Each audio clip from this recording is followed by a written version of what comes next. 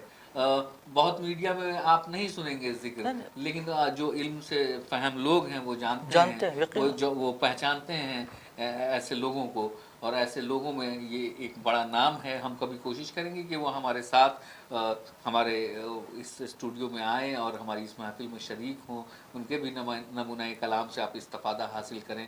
اور ظفر کمالی صاحب کا ذکر جو ہے وہ اس لیے بھی بہت موزوں ہو جاتا ہے کہ یہ جو پورا اردو طنز و ظرافت ہے یا پھر ہندی کی جو یہ ویانگ کی پرمپرا ہے، یہ آج کے دور میں بڑی کلوشت ہو گئی ہے. اسٹیجز سے جو پہلے نقصان پہنچا سو تو پہنچا ہی اس صنف کو شاعری کے، لیکن ٹیلی ویژن اور ریڈیو کے دور نے تو اس کا بیڑا ہی غرق کر دیا ہے. تو اس لیے جو ہے ایسے لوگوں کا ذکر بہت موزوں ہے، اور وہ جس سلسلے سے آتے ہیں ان میں طنز و مزاح کا ایک بڑا نام ان کے استاد کا.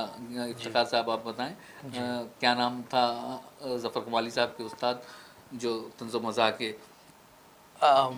یہ پاشا صاحب جی، جو احمد جمال پاشا صاحب.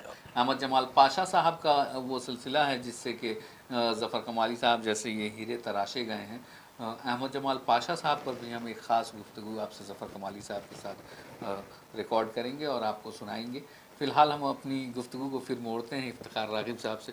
ہم نے سارن کے اس حصے کی بات کر لی، بہار کی سطح پہ آئیں اور پھر قومی سطح پہ. اب دیکھیے نام لینا جو ہے ابھی اتنا مجھے نہیں لگتا، لیکن کئی لوگ ہیں جو اچھا لکھ رہے ہیں. یقیناً ہمارے جو ہم سے سینئر لوگوں میں ہیں اچھا چلیے ڈاکٹر بچوں خورشید ہی میں اکبر بات صاحب کر ہیں، لیتے عالم ہیں، خورشید بچوں صاحب ہی ہیں، میں بات کر لیں. یہاں ایک بہت اہم سلطان اختر جی افتخار صاحب اس گفتگو کے بیچ میں ایک بہت اہم شخص کا میں ذکر کرنا چاہتا ہوں. اس شخص سے میری ملاقات نہیں ہے، میں بتا دوں آپ کی بھی جی جانکاری کے لیے. اس کے کلام سے میں بے شک محظوظ ہوتا ہوں. یہ دور سوشل میڈیا کا ہے، کوئی بھی کہیں کچھ کر رہا ہے اگرچہ کہ وہ سوشل میڈیا پہ ہے تو ایک بڑا دائرہ ہے. سفیر صدیقی نام کے ایک طالب علم کا میں ذکر کرنا چاہتا ہوں جو جامعہ ملیہ اسلامیہ میں فی الحال طالب علم ہیں. ان کے اشعار کی بڑی تعریف سنی جا رہی ہے اور لوگ جو ہے بہت ان کی تعریف کرتے ہیں. تو ایسے ینگسٹرز بھی ہیں. تو اگر آپ نہیں کسی کنٹروورسی میں پڑھنا چاہتے ہیں اچھے شعراء کا نہیں، نام لے کے، کنٹروورسی کی بات تو نہیں. ینگ جنریشن میں کون سے نام ہیں جو لگتا ہے کہ آپ کو آپ اردو نے ان کی دیکھیے وجہ سے؟ آپ سفیر صدیقی کا نام لیا، وہ 2 سال پہلے میری شناسائی سفیر جی سے جی ہوئی جی جی پہلی بار. اس کے بعد ان کا مجموعہ بھی آ گیا اور وہ پہلی بار ایک نشست میں وہ ہمارے ساتھ شریک ہوئے گورکھپور میں، جی پہلی میری بار تو ملاقات نشست بھی ہے۔ نہیں ہے اس جی بچے سے۔ تو نہیں ابھی وہاں جامعہ میں ہے، آج ہماری ملاقات ہوگی اس سے۔ تو ایک نوجوان لڑکا جو سمجھے کہ ابھی فرسٹ ایئر جامعہ میں اس سال داخلہ ہوا، یعنی جی کہ ایک سال ان کا پورا بیک پچھلے سال۔ گراؤنڈ اور ان کی شعری قابلیت دیکھ کے مجھے بھی جی بڑی ہاں، وہ امید کی آؤٹ روشنی نظر اسٹینڈنگ، آئی، جی اور مجھے لگا کہ نہیں جی اردو تو ہماری مٹی میں کچھ اس قدر ضم ہے بے کہ شک ویسے اس مٹی سے اس طرح کی جو فصلیں برآمد ہونا کوئی حیرت اور حیرانی کی بات بے شک نہیں ہے۔ بے شک وہ ہے کہ وہ اس نوجوان کے اندر بہت صلاحیت ہے، وہ اگر ظاہر ہے کہ اگر وہ صحیح ڈائریکشن میں اگر آگے بڑھے تو ایک اچھا شاعر سفیر کے اندر چھپا ہوا ہے جو آگے آئے گا، آلریڈی آ رہا ہے، چیزیں آ رہی ہیں سامنے۔ جی سفیر لیکن سے ہم ایک الگ سے گفتگو آپ کی ضرور ہم کوشش کریں گے کہ ریکارڈ کر کے آپ تک پہنچائیں، اور کچھ نمائندہ ینگسٹرز جن کے کام کو آپ قابل ذکر سمجھتے ہیں۔ دیکھیے کئی ایک نوجوان ہے جو بہار سے ہے، اچھا یہاں ایک لکھ رہے ذکر ہیں کرنا چاہوں گا، وہ، میں ایک جی بات میں کہنا چاہوں جی افتخار صاحب معذرت کے ساتھ، ریختہ کے منظر عام پر آنے کے بعد جی ایک جنریشن ہے جو ریختہ جنریشن شاعروں کی کہہ سکتے ہیں ہم، ینگ جنریشنز کی، جن کی مارکیٹنگ، جن کی برانڈنگ، جن کا پروموشن ریختہ نے کیا ہے، اور اب بھی ملک کے ہمارے دور دراز کے حصوں میں اب بھی کچھ ایسے لوگ ہیں جو سخن کا شغف کر رہے ہیں، روز کچھ نیا کہہ رہے ہیں، لکھ رہے ہیں، لوگوں کو سنا رہے ہیں، اخبارات اور پرچوں تک شائع ہو رہے ہیں۔ تو ایسا نہیں ہے کہ صرف ریختہ کے ذریعے جو پروڈکٹیوٹی ہمارے سامنے آ رہی ہے وہیں ریختہ کا ایک بڑا کنٹریبیوشن ہے۔ بے شک ریختہ کے ایک کنٹریبیوشن کے بارے میں ہم افتخار ریختہ کا صاحب۔ کنٹریبیوشن اردو میں بہت بڑا ہے، اس کو میں سمجھتا ہوں کہ اتنا بڑا کنٹریبیوشن کسی کا بھی نہیں، مطلب یہ کہیں بھی وہ حکومتی سطح پر بھی اتنا بڑا کام کہیں دنیا میں نہیں ہوا اردو کا۔